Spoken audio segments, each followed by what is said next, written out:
ಮಂಜೇಶ್ವರ ಹಾಗೂ ಕುಂಬಳೆ ಠಾಣಾ ವ್ಯಾಪ್ತಿಯಲ್ಲಿ ಅನಧಿಕೃತ ಮರಳು ಸಾಗಾಟ ವ್ಯಾಪಕವಾಗುತ್ತಿರುವ ಹಿನ್ನೆಲೆಯಲ್ಲಿ ಇತಿಹಾಸದಲ್ಲೇ ಮೊತ್ತ ಮೊದಲಾಗಿ ಕುಂಬಳೆ ಪೊಲೀಸರು ಮರಳು ಸಾಗಾಟ ಮಾಡುವವರ ವಿರುದ್ಧ ಜಾಮೀನು ರಹಿತ ಕೇಸನ್ನ ದಾಖಲಿಸಿಕೊಂಡಿದ್ದಾರೆ. ಮರಳು ಸಾಗಾಟ ಮಾಡಲು ಉಪಯೋಗಿಸಿದ್ದ ಓಮ್ನಿ ವ್ಯಾನ್ ವಶಕ್ಕೆ ತೆಗೆಯಲಾಗಿದೆ.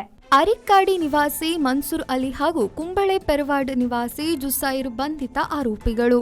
ಅರಿಕ್ಕಾಡಿಯಲ್ಲಿ ಅನಧಿಕೃತ ಕಡವಿನಿಂದ ಓಮ್ನಿ ವ್ಯಾನ್ನಲ್ಲಿ 25 ಗೋಣಿ ಮರಳು ಸಾಗಾಟ ಮಾಡುತ್ತಿರುವ ಮಧ್ಯೆ ಇವರನ್ನು ಸೆರೆ ಹಿಡಿಯಲಾಗಿದೆ. ಸರಕಾರದ ಸ್ಥಳದಿಂದ ಸಾರ್ವಜನಿಕ ಸೊತ್ತನ್ನು ಕಳವುಗೈಯಲು ಯತ್ನಿಸಿದ 305 ಈ ಸೆಕ್ಷನ್ ಪ್ರಕಾರ ಇವರ ವಿರುದ್ಧ ಕೇಸು ದಾಖಲಿಸಲಾಗಿದೆ.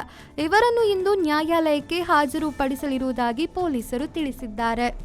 ಇದೇ ರೀತಿ ಕುಂಜತ್ತೂರು ಸಮೀಪದ ಕಣ್ವತೀರ್ಥ ಬೀಚ್ನಲ್ಲಿ ನೇರ ಸಮುದ್ರಕ್ಕೆ ಟಿಪ್ಪರ್ ಹೋಗುವ ವ್ಯವಸ್ಥೆ ಮಾಡಿ ಸಾರ್ವಜನಿಕ ಸ್ಥಳದಲ್ಲಿ ಹಾಕಲಾಗಿದ್ದ ಹೈ ಮಾಸ್ಟ್ ಲೈಟಿಂಗ್ ಆಫ್ ಮಾಡಿ ಕತ್ತಲೆಯಲ್ಲಿ ಇಲ್ಲಿಂದ ಮರಳು ಸಾಗಾಟ ಮಾಡಲಾಗುತ್ತಿತ್ತು.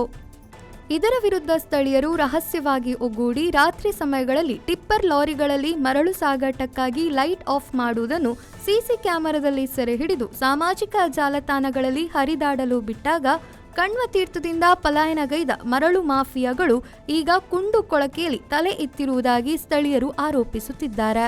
ಸಂಬಂಧಪಟ್ಟವರು ಕೂಡಲೇ ಇದಕ್ಕೊಂದು ಕಡಿವಾಣ ಹಾಕದಿದ್ದರೆ ಇಲ್ಲಿನ ನಾಗರಿಕರು ಠಾಣೆಯ ಮುಂಭಾಗದಲ್ಲಿ ಪ್ರತಿಭಟನೆಗೆ ತಯಾರಿ ನಡೆಸಿರುವುದಾಗಿ ಸ್ಥಳೀಯರು ತಿಳಿಸಿದ್ದಾರೆ.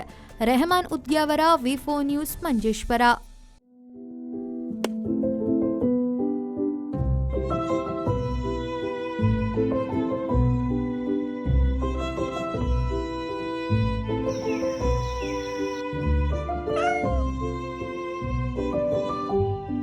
ಮನೆ ಮಕ್ಕಳ ಬದುಕನ್ನು ಬೆಳಗಿಸುವ ನಮ್ಮ ಊರಿನ ಲೆಕ್ಸಾ ಕಂಪನಿಯ ಲೆಕ್ಸ್ರೈಸ್ ಬೆಳಕು ಇದು.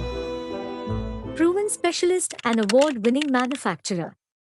Truly proud Indian. Lexrise powered by Lexa.